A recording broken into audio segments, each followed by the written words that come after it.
In 1971, the master of filmmaking Stanley Kubrick presented a satirical social critique, which was A Clockwork Orange. And ever since then, it has engraved its name in history as arguably the most controversial film of all time. While some don't understand its irony, juxtaposing horror and comedy, and others are just simply disturbed and find it to be nothing more than artistically indulgent pornography, thoughtful viewers can understand its symbolic and critical nature. A Clockwork Orange is about a gang, or cult, of sex and violence-obsessed males in England. Rebels that they are, they go against everything that we are taught is morally sound in the society we live in. And the ringleader of this soullessly anti-conformist group of individuals is Alex DeLarge, who respectively controls his group of disciples, or as he calls them, droogs, through the use of fear. Alex DeLarge is truly an anti-conformist in every word in its definition. But anti-conformist does not always mean bad. When we think back on the most well-known anti-conformists, it's hard not to think of the father of Christianity himself, Jesus Christ. He, like Alex, is looked down upon by his self-righteous and idealistic society. Also, Jesus had his own group of disciples who he distilled his ideologies upon, as does Alex with his droogs. Alex DeLarge is the corrupt version of Jesus Christ, a satirical duality that in itself questions what is truly good or bad, morally right or wrong, and is ultimately a true testament to the power of manipulation. And of course, like Jesus, Alex is betrayed by his disciples and handed over to society to be tortured and modified, just as Jesus was in the idealistically opposing Romans of his respective time period. When Alex is admitted into jail, there is an important scene where we see him attentively listening to his jail priest's manipulative sermon about God and sin. And this is when, for the first time, Alex is manipulated and forced to believe an opposing idea than his own, and he buys right into it.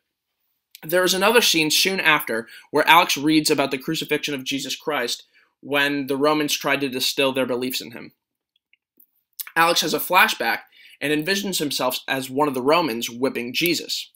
As opposed to before he was admitted to jail, he was symbolic of Jesus. This scene here is symbolic that Alex has undergone a transformation, and when before he thought like Jesus, a rebellious and radical anti-conformist, jail has modified and rewired him to think like a societal conformist. Jail being something that modifies and changes an individual to fit into society and change their ways. The film then progresses into an experiment Alex agrees to play lab rat in, because he is told it will cure him. Cure simply meaning brainwash him into thinking in a non-radical and tamely conformist way. He undergoes treatment where he is forced to watch a series of propaganda clips involving Nazis in Germany juxtaposed to a jubilantly renderized version of Beethoven's Ninth Symphony. This is all to pierce into Alex's mind that these things are bad because society says they're bad, and that's that. And in a way, through this, society is doctoring their own Nazi zombies through manipulative experimentation. The meaning of A Clockwork Orange is someone who lacks free will and ability to think for themselves. And after this experiment done on Alex, it is clear that he is society's definition of cured and normal.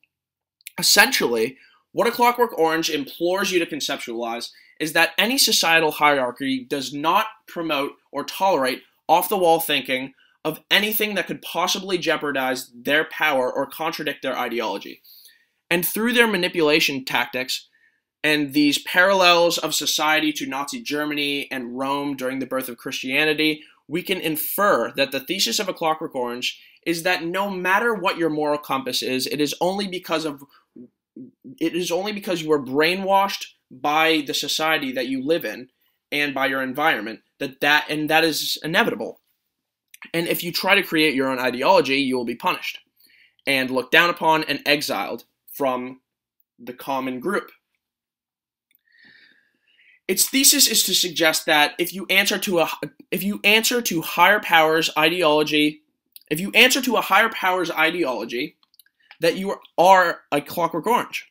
You essentially have no free will and are being limited to the potential of who you can be as an individualistic human being.